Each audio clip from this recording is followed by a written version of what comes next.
She said, so how would you treat yourself if you were somebody else? Like if you were a dear friend or if you were talking to a child who felt this way.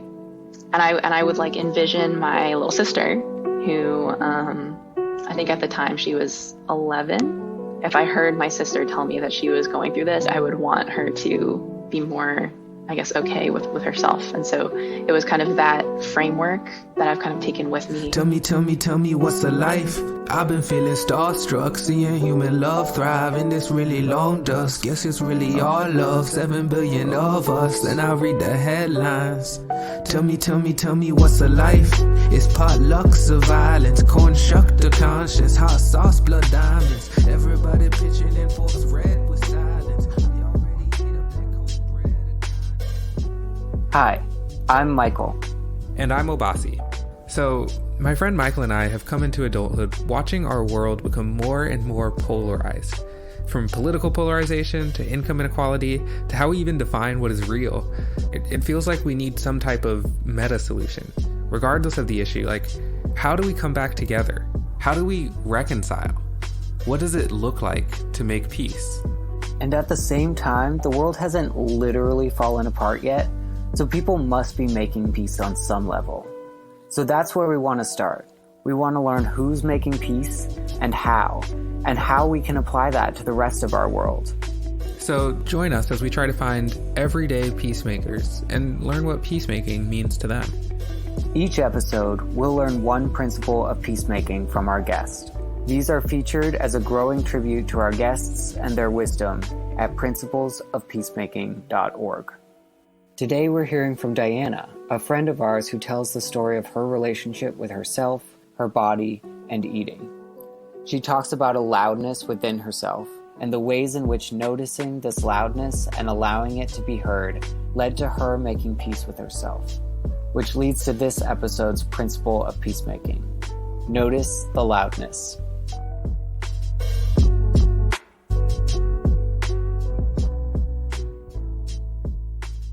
I guess just to sort of introduce the topic, I am thinking of talking about my experience with an eating disorder. And to me, I was kind of thinking about what peace means to me.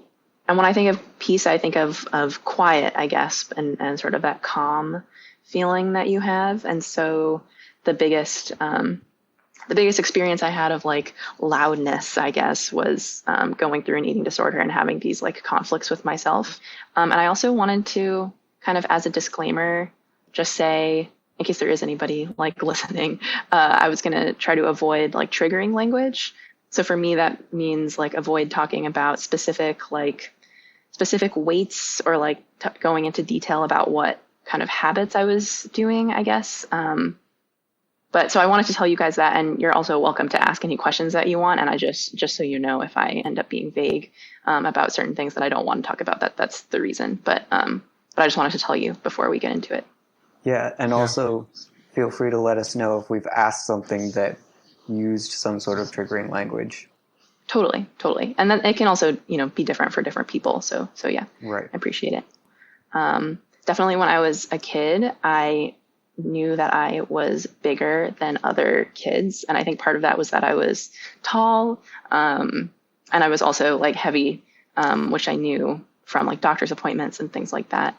And then over the course of years and sort of getting more aware of these things, really it was doctor's appointments that made me start thinking about it more. And so in middle school, I started exercising more, and, my family was encouraging me to eat healthier, and think about losing weight or maybe staying the same weight as you grow, which, is something that kids often do.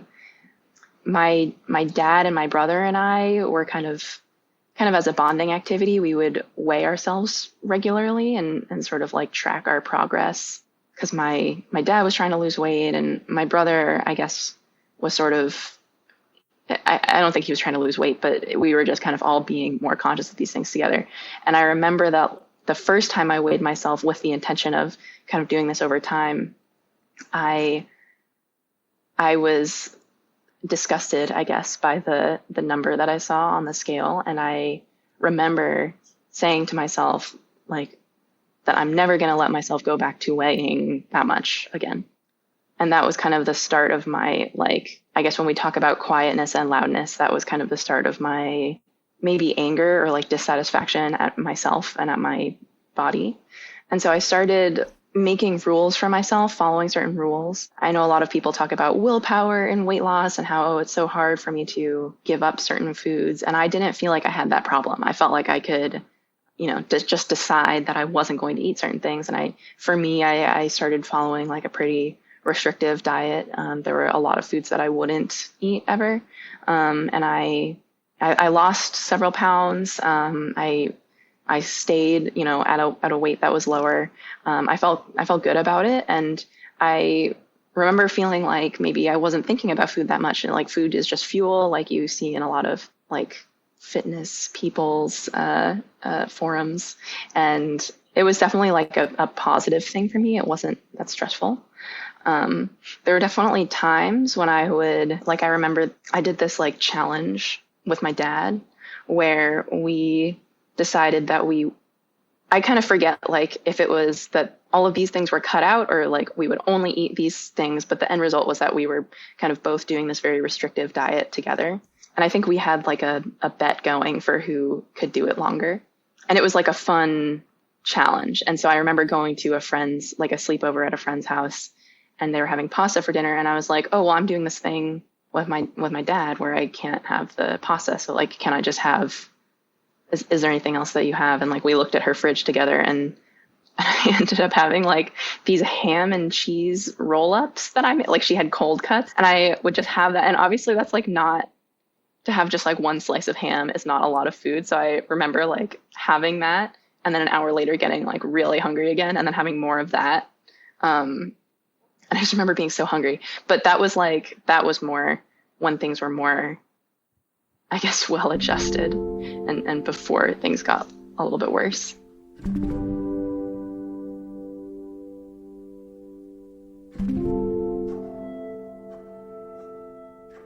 I guess there's one point that I remember like pretty vividly, which was a kind of a turning point, which is when I was on vacation. I was with my family, and we were visiting relatives for Christmas, and we were in a hotel, and I saw a bag of cookies sitting out, and it was, I remember exactly what it looked like, but it was a bag of cookies that my aunt had made, and she makes every year.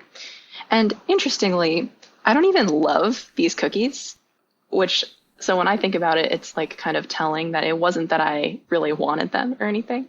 But I remember having one. I think I was just thinking like, I might as well try one.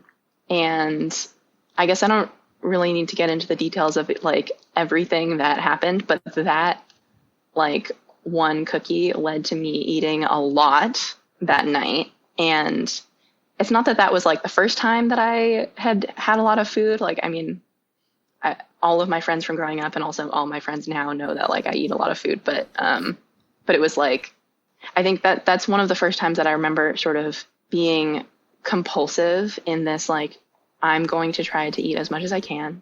And especially like in future episodes of this, like, it was sometimes with this, like, either deliberate or not deliberate goal of like hurting myself with like the discomfort that caused. And that was also the first time that I remember feeling like I should punish myself by like not eating or by exercising or whatever. So that was winter of my senior year of high school.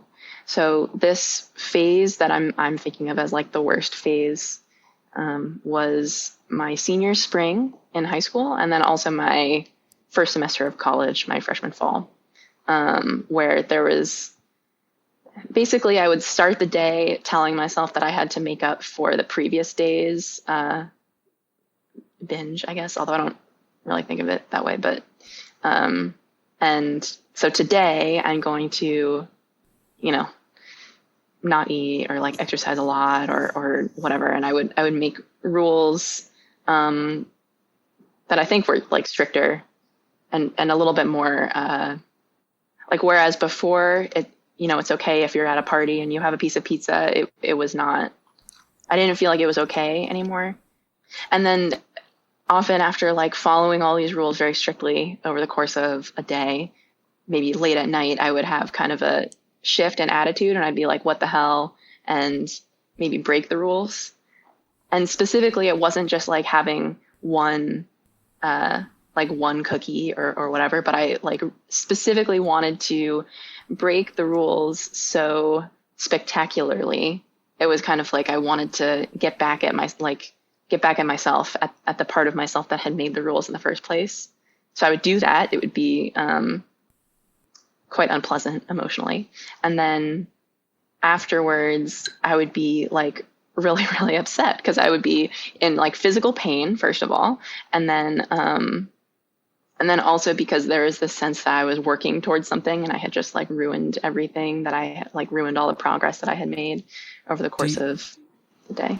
Do you think that, and maybe this is impossible to answer, but which one do you think came first? Like giving yourself rules that you felt the need to rebel against because they were too difficult, or the like binging and then feeling out of control and so like cracking down on yourself with rules?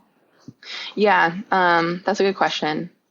And I feel like I think about that a decent amount, or when I'm thinking about this, I think about it a decent amount. I think that they definitely inform each other.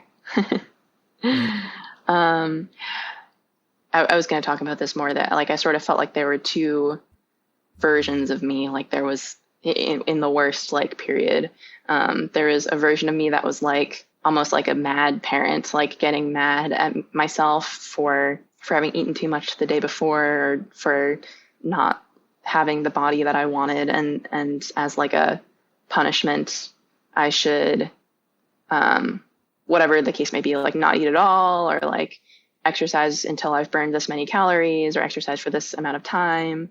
And that was like the parent part of me. And then there was this other character within myself that was like a child that couldn't or didn't want to follow those rules, and then would kind of rebel by eating a lot, by like binging. And I guess, I don't know if I have one answer, but one thing that I definitely noticed was that sometimes I would try a new tactic. Like I would wake up in the morning, and instead of being like, okay, now I'm really going to lay it on, I'm going to make the rules even stricter. Sometimes I would think to myself, like, I understand that this happened, but I really want to make sure this doesn't happen again. And like the parent part of me, I guess, would be thinking, you know what, let's start with something small. Like maybe let's eat breakfast, but make it a healthy breakfast, and like trying to be a little bit more positive, I guess. And at the time I felt like that didn't work. Like I felt like I would start off doing that, and then it would still lead to the kind of rebellion thing later. So I guess I'm not sure. I do think one other thing I was going to say was that I have had times in my life, like that time where I like ate the cookies was not the first time that I had eaten a bunch and been really full after. So it's not that like just having that sense of being uncomfortably full was what sent me into the like kind of spiral that I discussed. But then at the same time, I had rules that I was following beforehand, and it's not like I immediately started kind of going into the cycle. So I think maybe it was just a buildup, but yeah, I'm not sure if it was really like one leading to the other.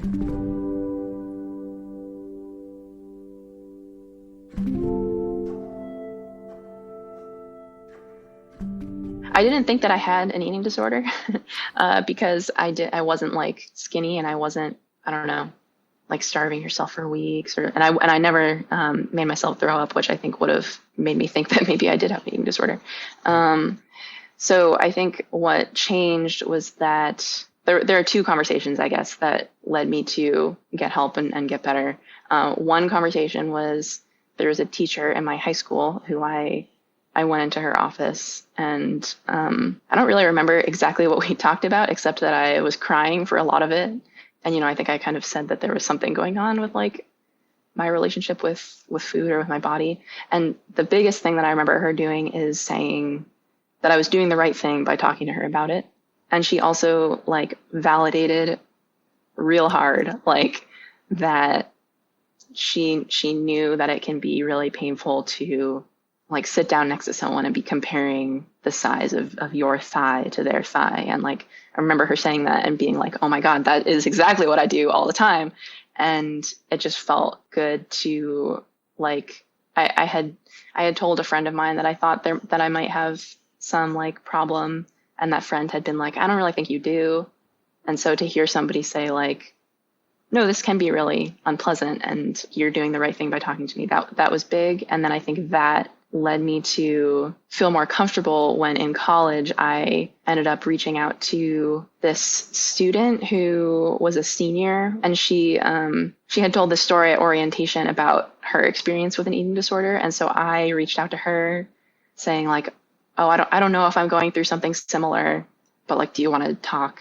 And so she did. And she ultimately like helped me to start seeing a counselor regularly. And then like that led to seeing a psychologist and a nutritionist. And it's really, I guess really the point of this story was kind of the lessons that I learned from the counselor and also the nutritionist a little bit that made me kind of want to share this story in particular with you guys, because I think about the things that they taught me pretty often. And I think it kind of helped me develop that sense of like calmness or contentment within myself. So yeah, I started seeing a counselor for, I think that whole year, maybe a little bit more that I started college. And I would talk about how I would get really mad at myself for not following certain rules, and also for not like looking the way that I wanted to look, or not, I guess, having a body that didn't match like the body that I wanted to have. And I guess one of the things that I remember talking about with her, which I think this is maybe where I got the parent-child analogy from, but I think I was describing like all of the emotional distress I was in. And then she said, so how would you treat yourself if you were somebody else? Like if you were a dear friend, or if you were talking to a child who felt this way. And I would like envision my little sister who, I think at the time she was 11. And I started thinking about like how I feel about other people. And, you know, like if you see somebody else on the street, it doesn't matter to you like what they look like, right? Or like, or whether they have the wherewithal to survive on like only spinach or whatever.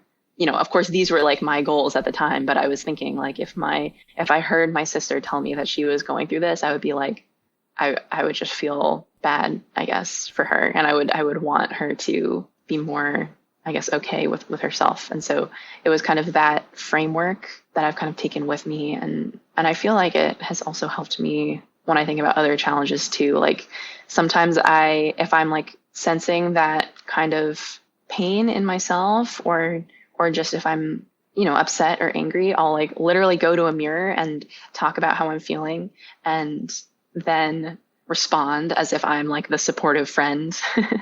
So yeah, so that was one thing that I've learned a lot. And then the other thing that I wanted to mention was, so I talked to this nutritionist, and she kind of specialized in mindful eating. And at first when we were talking about mindful eating, I interpreted it as eating whatever you want. And I felt like that was leading to me eating a lot of things. Like it's almost like I had this newfound freedom, and so I'm going to make the most of it by like eating a lot of food all the time, because I'm just eating whatever I want now.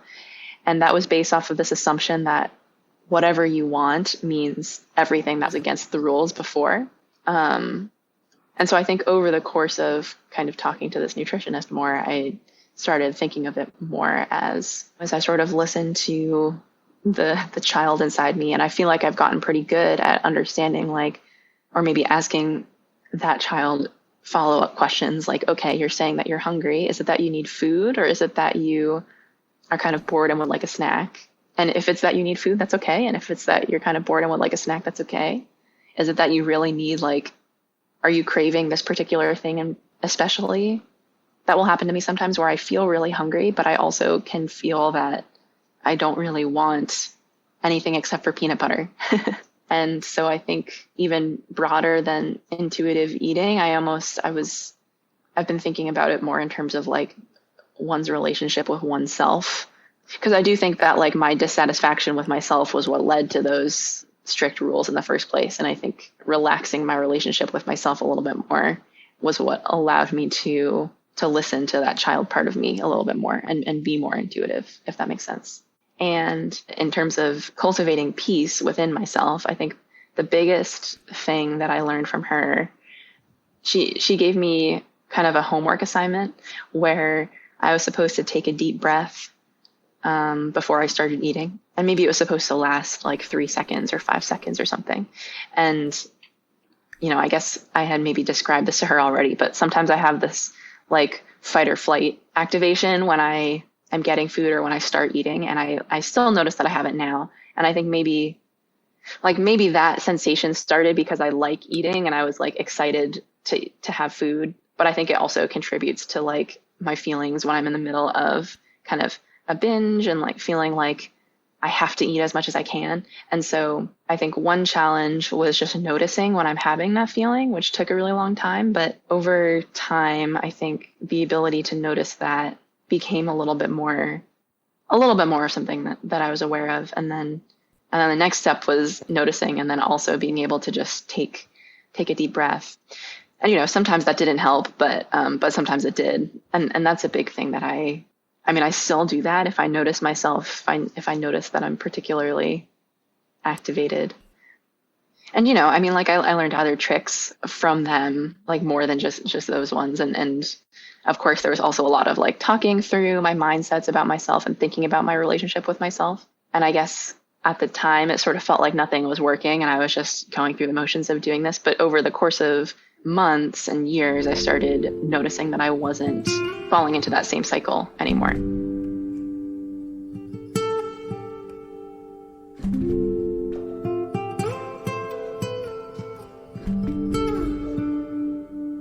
I really like how you chose this story as your story of peacemaking for a couple of reasons. One being that you could frame this story as like overcoming an eating disorder, as like it's you versus the disorder.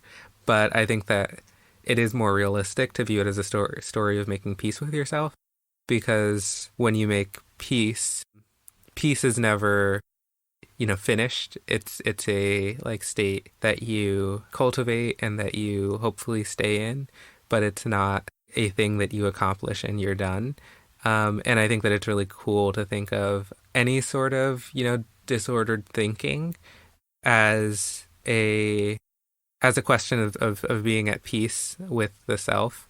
So I think that that's super cool. I also think it's really interesting that one way that you make that peace is by humanizing yourself.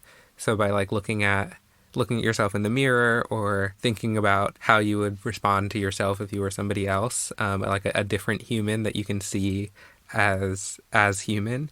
Because I think that a lot of peacemaking is about humanizing, and I think it's really interesting to think that same process happens when peacemaking with the self, that you have to see yourself as a human who's like deserving of your love and who you treat in a certain understanding way.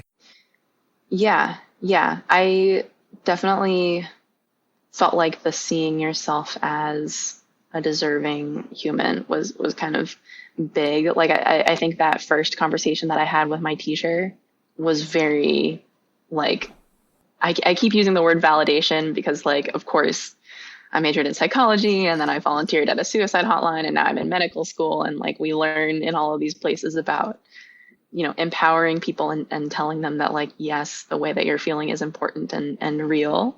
But in my case, I felt like when she kind of responded to my pain with this, like, yes, this is real, this is hard, and like it's the right thing for you to be looking for help in dealing with this.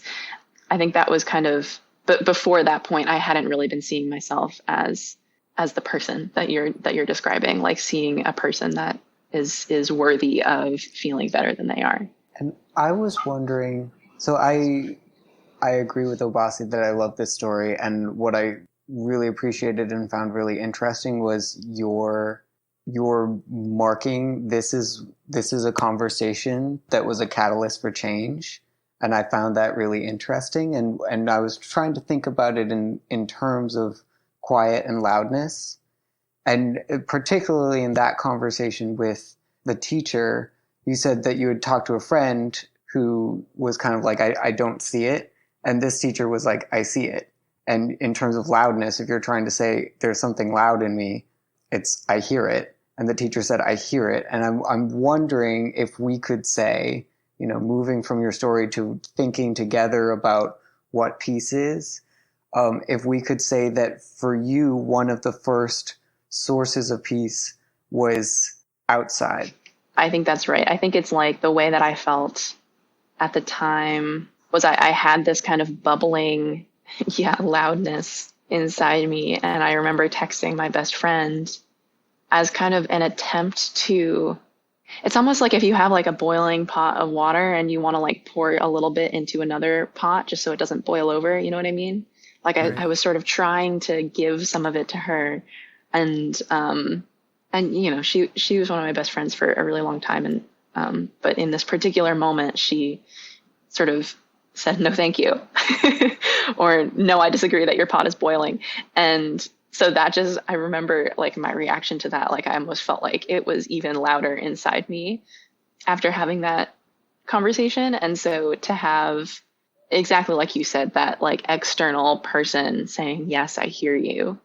And like, this is real. I think that in itself just allowed me to like, or, you know, it's almost like maybe the pot was boiling with a closed lid. And so you take off the lid and like let a little bit of that steam come out. And like that, I really do think that was like pivotal in terms of seeing my own problems as like an actual problem.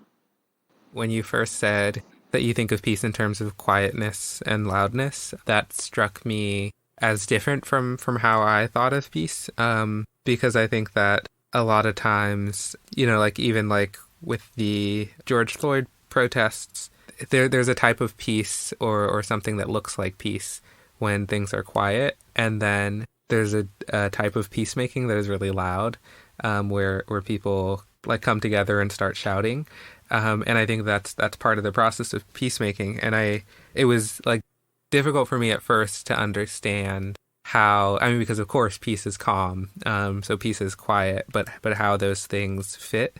And I think it's really interesting now hearing you say this, that like that moment of talking to your teacher, all of the loudness was internal, was inside of you. And then when you actually like vocalized that loudness, like made a sound, that was when the internal loudness, or the loudness that was under the surface, was able to be quieted.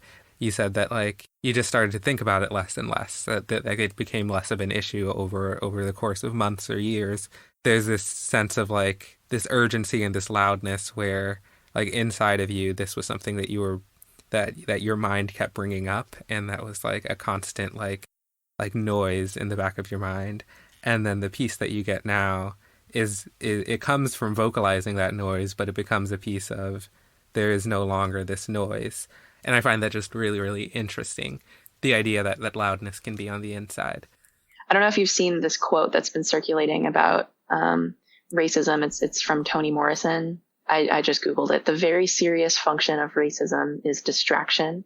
It keeps you from doing your work. It keeps you explaining your reason for being. It keeps you doing all these other things.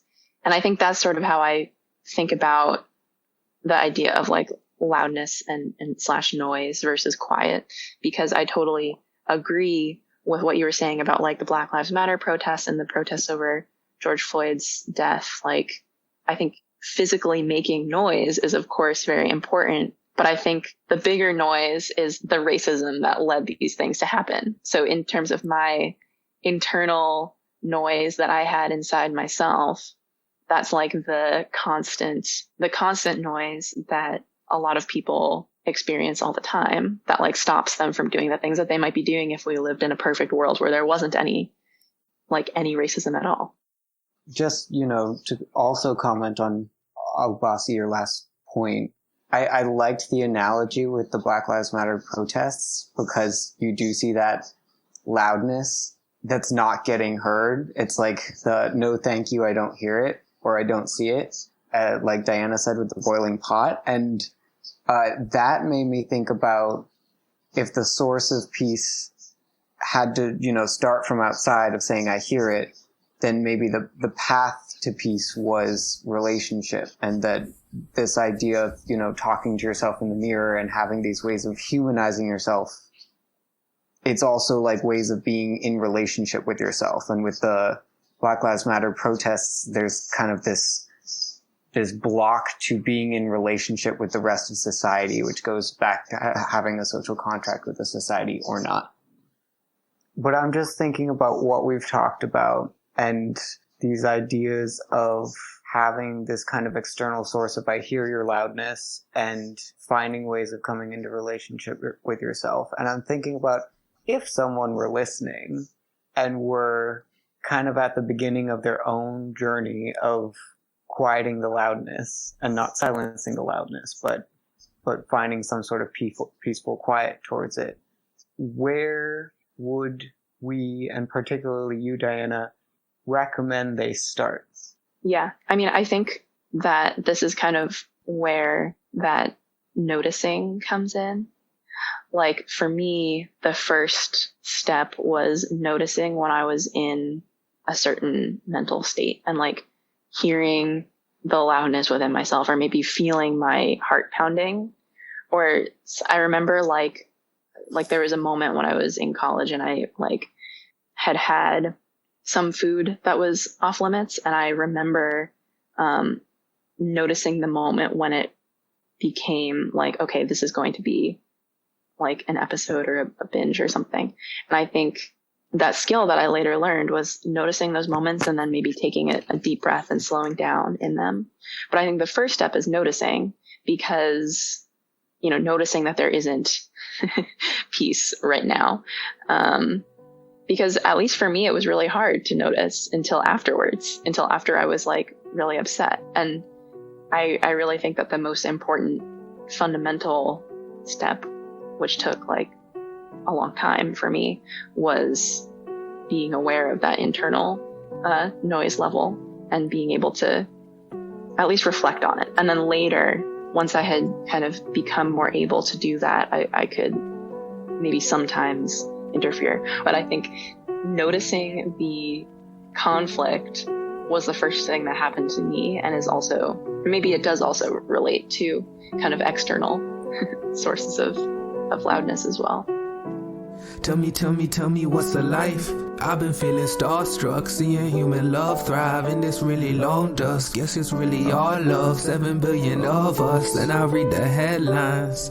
Tell me what's the life? It's potlucks of violence, corn shuck the conscience, hot sauce, blood diamonds. Everybody pitching in forks red with silence. We already ate up that cornbread of kindness.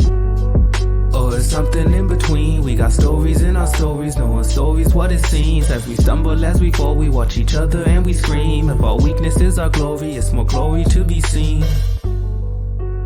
This has been the Peacemakers podcast, produced and hosted by me, Obasi Shah, and my co-host, Michael O'Brien.